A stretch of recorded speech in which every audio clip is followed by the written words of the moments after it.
You by the balls, Jake. You're out pointed.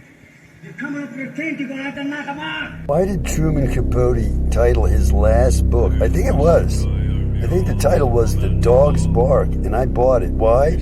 Because it was remaindered for like $1. Like I said, I never bought new books. I never bought a single one. A bestseller or a new novel. I figured, look, you don't buy me, I don't buy you, and I never did. I never bought a single new book. I never bought a bestseller, not even in paperback. I didn't read anything like that. Popular books, no. Okay, you don't read me, I don't read you.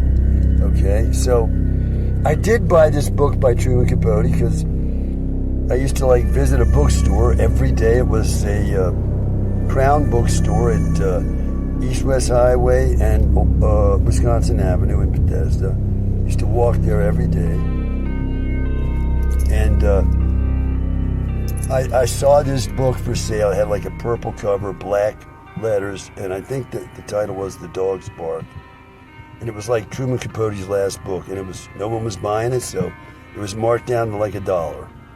So I bought one, and I'm wondering why he did title that book The Dog's Bark. Now, a lot of times when I'm out with my deaf wife in the car, in my 70s now, and I'm very angry about things that have happened to me in the United States of Lies, and sometimes I just start screaming my lungs out, my anger, okay? And my wife is profoundly deaf and can't normally hear the human voice. Apparently she can hear on a very minimal level if you scream like that.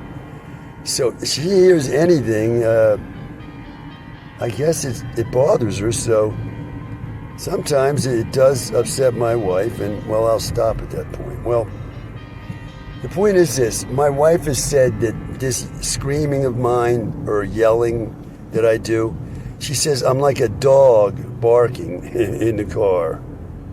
And I think that's good. I said, yeah, that's good. I guess I am like a dog barking. And dogs can bark, can't they? And, well, they can and they can't. Obviously, if you got a dog barking too much, you're not going to like it. Our dog didn't bark hardly ever in the car. No, she didn't bark. Our dog was quiet. The only time she barked was when she was barking as a hearing dog for the deaf. She was letting my wife know that somebody'd come to the door, or this kind of thing. She would bark at that time. Other times she didn't bark.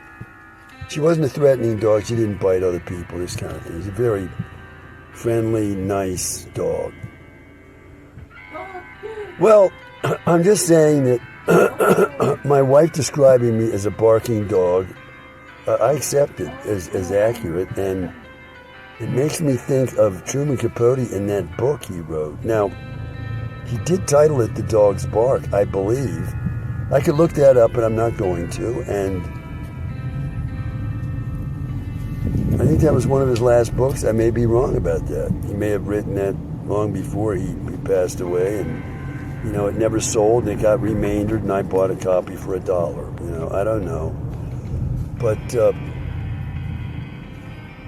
I did respect Truman Capote as a writer because In Cold Blood, I believe, is a classic of American literature for real. And I read that 5 times while I was down in that room that I was headed to be nearly murdered in when I was 28. I believe I got a shot of radiation poisoning after being arrested like a Soviet Union dissident. I didn't know why, Solzhenitsyn was arrested that way. What the hell? What's this all about?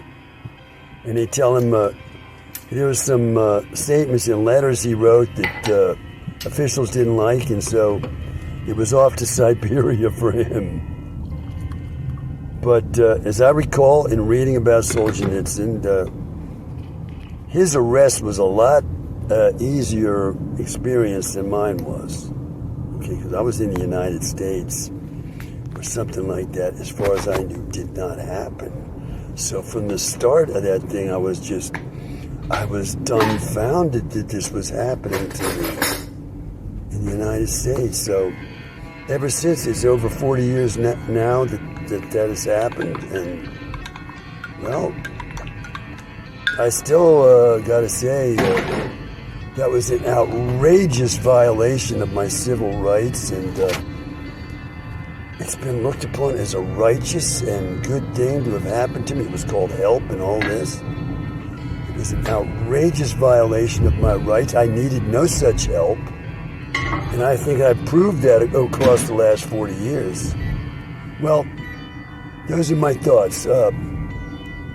I'm wondering, because I knew this Catholic priest who was, this is going to sound like big, important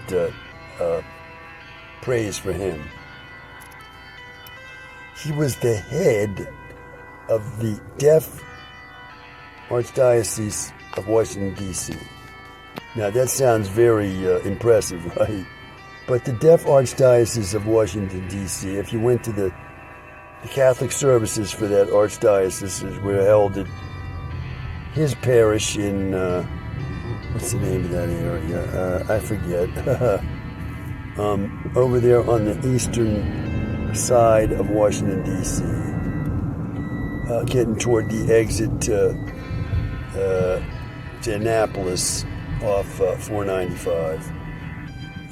His parish was back in there, and if you went to those services for the Deaf Archdiocese, you might find 12 deaf people, or 12 to 20 or so deaf people. That was the Deaf Archdiocese of Washington. Nevertheless, I highly respected him, and he was a good speaker as far as giving sermons. He was the best sermon giver among the Catholics I ever heard, by far. Let me just stop right there. He was good. He was a good sermon giver. He was good. Now, one of the things he told me was that when he drove his car, he said he was screaming relentlessly while driving. Okay? I mean, screaming at other drivers. He said he was just screaming. And I'm wondering, was Truman Capote screaming like that when he drove? Or was he screaming at other times? And that's why he titled that book The Dog's Bark. Because my wife said when I was screaming like that in the car, I was like a dog barking. Maybe Truman Capote noticed that when he was screaming in private like that, he was a dog barking. I don't know, but those are my thoughts.